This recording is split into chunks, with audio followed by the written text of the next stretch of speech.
कश्मीर से धारा 370 हटने के बाद अब कश्मीर से लेकर कन्याकुमारी तक भारत के संविधान को माना जाने लगा है।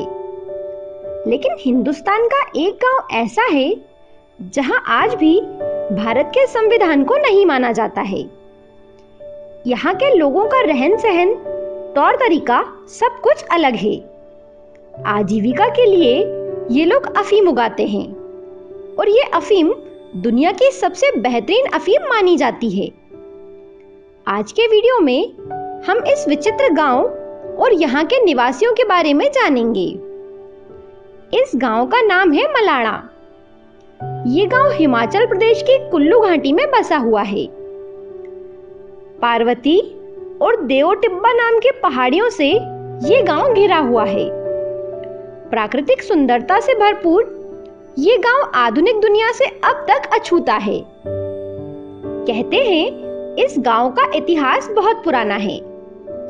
जनश्रुति के अनुसार बहुत समय पहले इस गांव में जमलू ऋषि रहा करते थे और उन्होंने ही इस गांव के लिए नियम कानून बनाए थे।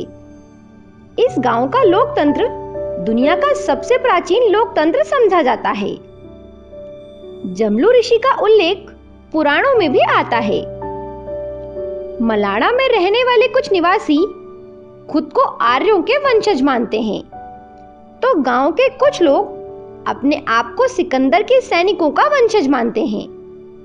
कहते हैं कि जब सिकंदर भारत से वापस जाने लगा तो उसके सैनिक लंबे समय से युद्ध करते करते थक चुके थे। उनमें से कुछ सैनिक इधर आ गए और यहीं बस गए। इनकी भाषा भी आसपास के अन्य गांवों से बिल्कुल अलग है। मलाणा के लोगों के घर कुल्लू घाटी के अन्य गांव की ही तरह लकड़ी के बने होते हैं। इस गांव के बीच में जमलू ऋषि का एक मंदिर बना हुआ है।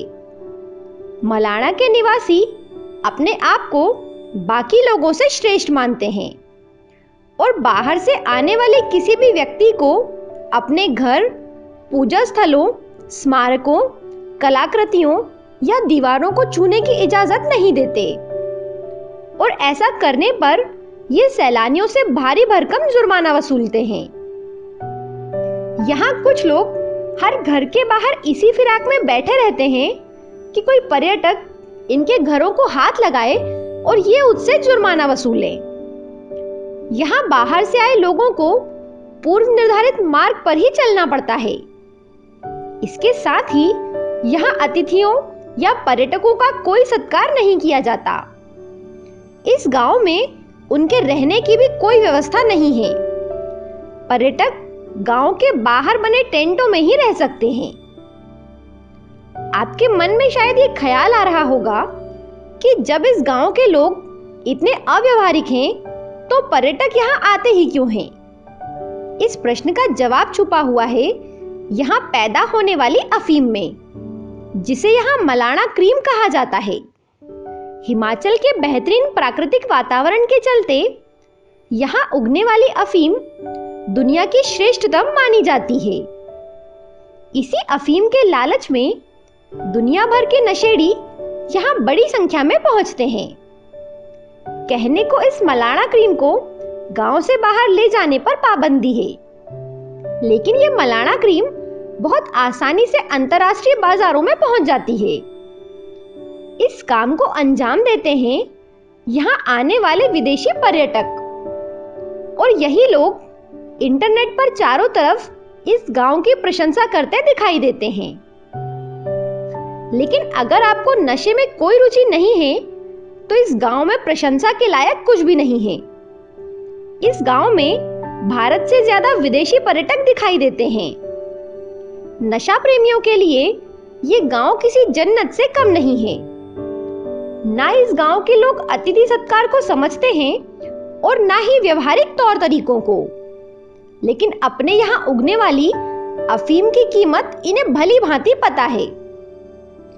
हर पर्यटक को यहाँ कदम कदम पर अफीम खरीदने के लिए पूछा जाता है। मलाणा से कुछ दूर एक और गांव है रसोल। मलाणा के लोग केवल रसोल में ही विवाह संबंध बनाते हैं और रसोल वाले केवल मलाड़ा गांव में। रसोल में अफीम उगाई जाती है या नहीं ये बात पता नहीं है, लेकिन संभवतः उगाई ही जाती होगी। ये सभी काम यहाँ हजारों सालों से बदस्तूर होते आ रहे हैं। अब आप सोच रहे होंगे कि इतना सब कुछ इस गांव में खुल्लम खुल्ला हो रहा है तो सरकार यहाँ क्या कर रही है? इसका जवाब है कि सरकार अफीम की खेती को हतोत्साहित करने के लिए हर साल मुफ्त गेहूं और अन्य फसलों के बीज इस गांव में बांटती है। लेकिन कौन मूर्ख होगा जो लाखों की अफीम को छोड़कर भला गेहूं उगाने की सोचेगा? इसलिए इस गांव के लोग अब भी अफीम ही उगा रहे हैं और अपने हाल में मस्त हैं। ये जानकारी आपको पसंद आए तो वीडियो को आगे शेयर करें। धन्यवाद।